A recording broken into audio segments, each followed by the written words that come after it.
From the beginning of Jujutsu Kaisen's story, there have been numerous antagonists who have cast a shadow across its world and its characters. During Gojo's heyday, it was Toji Fushiguro, the man who changed fate itself, and the demonic sorcerer in Suguru Ghetto. As time passed, it became the disaster curses, placing humanity's fears front and center. Using them was Kenjaku, the most evil sorcerer in history. Upon closer inspection, these antagonists have this way of feeding into another's inclusion in the story. Toji created Ghetto's downfall, which led to Kenjaku taking over his body, manipulating the disaster curses, and reviving the longest shadow of them all, the King of Curses, Ryomen Sukuna. For a majority of the story, Sukuna's existence is felt, and in the rare event he did appear, his presence alone moved the story as fast or as slow as he wanted it to be. He is self-service given form, and his displays of power are both frightening and what it means to be a being beyond all others. After all, he is a calamity. As such, no one can stand in his way once he decides to commit to a path to travel upon. However, that seems too easy in explanation. Sukuna is not simply a calamity, the strongest or the final boss of Jujutsu Kaisen. He is the end of all.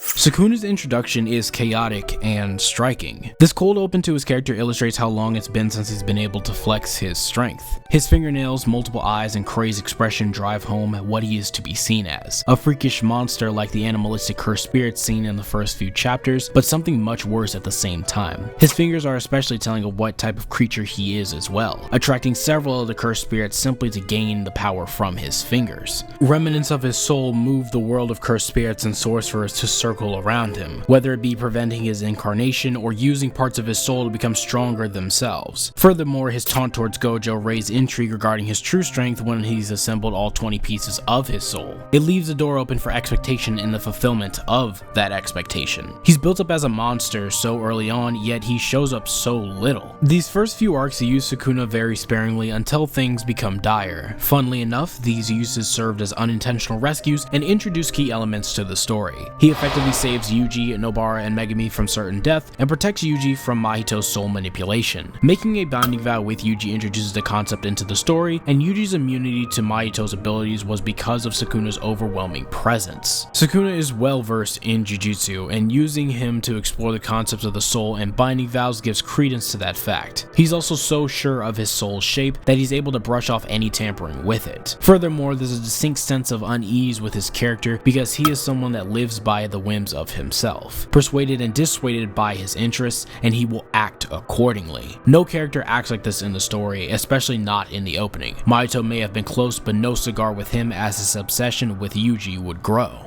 Gojo seems to be similar, but that assumption is quickly put to bed by his want for his students to be greater than himself one day. Sukuna carved out his own place in this narrative without a need for relatability, gags, or a backstory. Simply a surface level understanding of what he is, a fact that would change going into his next major role in the Shibuya incident.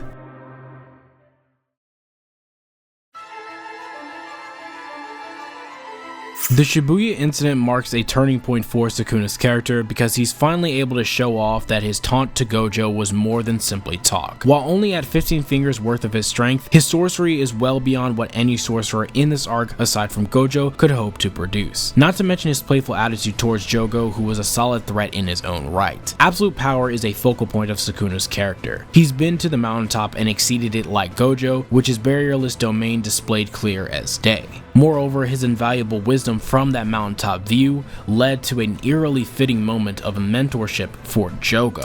Sukuna's understanding of how to grow in power breaks open not just himself, but what the peak of sorcery really means. Gojo provided a pitiful look at what being the strongest of the current era meant. Power granted him nothing except assured loneliness and the desire for others like him. He never sought to kneecap potential talents who could grow to overcome his power. On the other hand, Sukuna represents an exact opposite mentality. He kills when and who he wants, enjoying his life without a care for anyone or anything except himself. So one would expect him to spare no sympathy towards someone weaker than him. After all, he's self-serving, but he respects Jogo's strength while critiquing his approach to growth. Sparing advice in Jogo's afterlife is both backhanded at best and an insult at worst. It's as if he gave Jogo the keys to the kingdom after burning it to the ground. He doesn't want to give anyone a possibility for a leg up against him, no matter how insignificant they may be when compared to him. only ever pushing those for his amusement and nothing else. He respects those who are willing to take risks for what they want to achieve, an idea compounded by his brief interaction with Mahito later on. The Shibuya incident gave Sukuna the depth he lacked in the earlier parts of the story, while still holding strong to his morally bankrupt character. While his desire to be the strongest isn't stressed or outright stated, he communicates this very fact through his actions and philosophy. This arc also gives rise to his plans for the future and how those plans would come to fruition once the Culling games were finished, so now things could become much more interesting for him.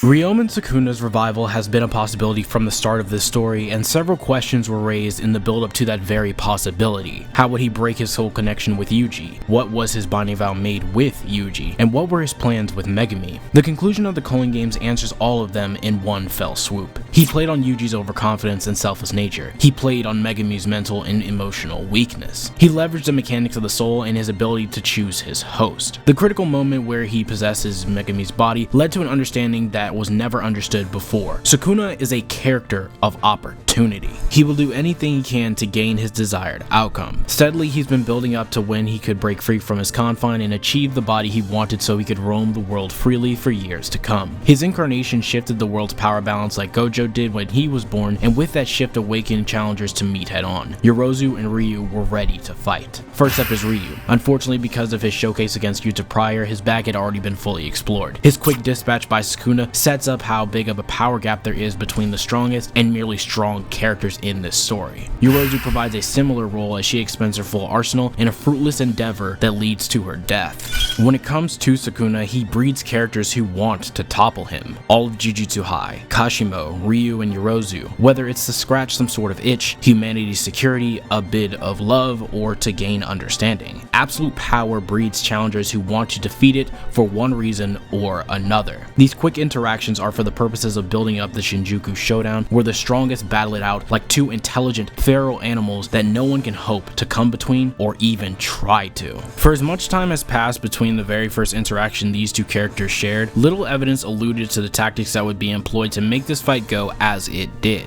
Both Gojo and Sukuna have played masterfully subdued roles, but their moments of action in the series have been poignant and paralleled one another. During the Cursed Womb arc, Sukuna indirectly saves the young sorcerers from assured death. The Goodwill event saw Gojo save Todo and Yuji from Hanami's domain expansion that would have surely wiped them out. The Shibuya incident had Gojo handling Hanami and 1,000 transfigured humans. Sukuna handles Jogo and the deadly Shikigami Maharaga. Both were promptly sealed once more after leveling the playing field between sorcerers and cursed spirits. Now, after more than 100 chapters and their respective peaks being reached, they could face off without any interruption or further debate to be had. One of the most standout moments of this entire battle is how Gojo and Sukuna play around at the beginning of it. These two have toyed around with every opponent they've come across because none could stand up to the power they displayed. The back and forth of their brief exchange with bridges and buildings being destroyed with seemingly little to no strain on both sides is not only telling of their destructive capabilities, but how well they've honed their curse techniques and curse energy. Breaking this playful deadlock is the overwhelming power of Sukuna's domain expansion. With the addition of 10 shadows to his arsenal, his options have effectively doubled. Sukuna has prepared for Gojo's strength, but not his adaptability. Despite his limited pool of moves, Gojo pushes through every counter Sukuna would throw his way.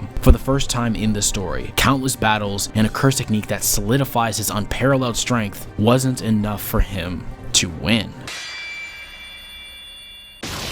Once again, Sukuna is a monster of opportunity. This time, Gojo's self-assumed victory is what he took advantage of. Sukuna never said he'd defeat Gojo with his own techniques, only that when he made Yuji's body his own, he'd kill Gojo first. However, his way to that path changed because a better opportunity and greater strength presented itself. He's walked this path of power his entire life, and his battle against Kashimo, an individual who wanted to know if there is an answer to the solitude absolute power brings, incurs an answer to this dilemma both he and Gojo have faced.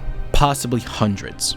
Hell, maybe even thousands have loved the strong because of their strength. They've been butchered because of that very thing as well. To abandon the solitude of absolute power is asking too much. It's asking to have a partner who would never understand you, peers and friends who would be foreign to you, and successors who wouldn't even have a chance of surpassing you. They would merely be trying to imitate you. Sukuna knew what that love meant. He knew such a thing meant his loneliness, so he prioritized himself and became a selfish, immoral individual. His understanding transcended everyone else's, so he became the strongest and he became bored. Sorcery's golden age provided him some entertainment, presumably, as many hunted him down and wanted him dead. And with the fall of Satoru Gojo, Sukuna is experiencing that very same golden age right now. Yuji Itadori, Choso, Maki Zenin, Hiromi Higuruma, Kinji Ikari, Yuta Okotsu, Aoi Todo, Atsuya Kusakibe, Takuma Ino, Hana Karusu, Miguel, and Laru have all gathered to combat Sukuna and do away with him. Their collective curse techniques and abilities with varying strength and effectiveness harmonize into one blade ready to pierce the heart of Ryomen Sukuna. This large-scale battle is a perfect way to conclude this story. Sukuna has done everything he can to survive since birth from eating his brother, and now he's making several binding vows to make this conflict swing in his favor. While he's being torn apart by many sorcerers, he still maintains a strong connection to Yuji Itadori. Sukuna and Yuji are polar opposites because of what they fight for in this story. One fights for the world and the other for himself. However, both possess a way of living that few can understand, and their found familial connection via Yuji's heritage makes their conflict that much more interesting. His annoyance with Itadori has been built up since the earlier arcs of the story, where he loved to watch him stew in his own misery because Yuji represented a weakling trying to defy the odds through sheer force of will alone. He was the antithesis of Sukuna because he holds such ideals that are altruistic and beyond his capabilities. They've been locked in this continuous mortal combat by morals versus intrinsic values. Unfortunately for Sukuna, a piece of the narrative has been pushed in this story that Yuji is a part of so that he could be left behind, and that piece is the next generation. Yuji and every one of his fellow sorcerers are the future of this world, and Sukuna is the past. They have been built up to a position where it is do or die, and they refuse to die. They spring back to life like pests, exactly like Sukuna has done throughout this fight. New combatants almost every chapter, new binding vows almost every chapter, a perpetual door on both sides, one upping the other to manage some sort of headway. Huge gambles have been made by Sukuna and the sorcerers to ensure they control this battle. Nevertheless, this story does not favor Sukuna. It favors a generation who are not alone or self-absorbed. It favors the just and those who have given themselves to save the ones they love and defend their imperfect world. This final arc is about a refusal to be selfish, which is another reason why Gojo lost and will be the undoing of Sukuna as well. The age of self-serving sorcerers is over, and those who will fight for the good of all will rise in the ashes of that bygone